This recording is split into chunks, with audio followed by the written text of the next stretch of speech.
రక్షక భటుడికి రక్షణేది అని question mark పెట్టి బాపట్ల జిల్లా బట్టిప్రోలులో ఎస్ఐ చొక్కా పట్టుకున్న టీడీపీ కార్యకర్త ఆదిన తాండవకృష్ణ అని పేరుతో సహా ఫ్రంట్ పేజ్ లో ఫేక్ న్యూస్ ప్రచురించింది సాక్షి దినపత్రిక. దానికి సాక్ష్యంగా ఒక యాంగిల్లో ఎస్ఐ చొక్కా పట్టుకున్నట్లు అనిపించే ఫేక్ ఫోటో జత చేసి జనాల్ని మిస్గైడ్ చేసి ఎప్పటిలాగే టీడీపీ పాలనపై ద్వేషం పెంచే పని మొదలెట్టేసింది. ఈ ఫోటోని మామూలుగా పరిశీలించి చూసినా అక్కడంత సీన్ లేదని తెలిసిపోతుంది. ఇందులో ఒక పోలీస్ నవ్వుతూ కనిపిస్తున్నాడు.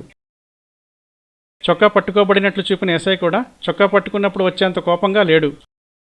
అయినా నిజం తెలిసి కూడా వీడియో నుంచి ఆ ఒక్క ఫ్రేమ్ ని కట్ చేసి ఎస్ఐ చొక్కా పట్టుకున్నట్లు భ్రమింపు చేసింది సాక్షి. ఇంకా అదే తడువుగా ఆవురావురమంటున్న వైసీపీ సోషల్ మీడియా కూడా దాన్ని వైరల్ చేసే పనిలో పడిపోయింది. కానీ ఈ సంఘటనకి చెందిన అసలు వీడియో బయటికి రావడంతో ఆ దొంగ సాక్షి ఫేక్ న్యూస్ అంతా కుట్రలో భాగమేనని తెలిసిపోయింది. ఇక్కడ వీడియోలో ఎక్కడ టీడీపీ కార్యకర్త ఎస్ఐ చొక్కా పట్టుకునే లేదు. అతను ఆ పెనుగులాటలో పోలీసులు పట్టుకున్న పెద్ద ఆయన చేయి పట్టుకుని ఆపుతున్నాడంతే. ఆ మూమెంట్ లో తానే కెమెరాకి అడ్డం వచ్చేసరికి అతని చేతులు పూర్తిగా కనబడక పోలీస్ చొక్కా పట్టుకున్నట్లు అనిపించే షాట్ ని పట్టుకుని జగన్ చూపిన బాటలో సాక్షి పత్రిక, వైసీపీ సోషల్ మీడియా తమ గుడ్డిగుర్రం పనిచేసుకుంటూ పోతున్నాయి. సో ఫ్రెండ్స్, ఇలాంటి ఫేక్ ఫోటోస్, న్యూస్ వీడియోస్ చూసిన వెంటనే నమ్మకండి. దాని వెనుక నిజానిజాలు తెలుసుకున్నాకే ఒక నిర్ణయానికి రండి. Please like, share and subscribe Surya tunes YouTube channel.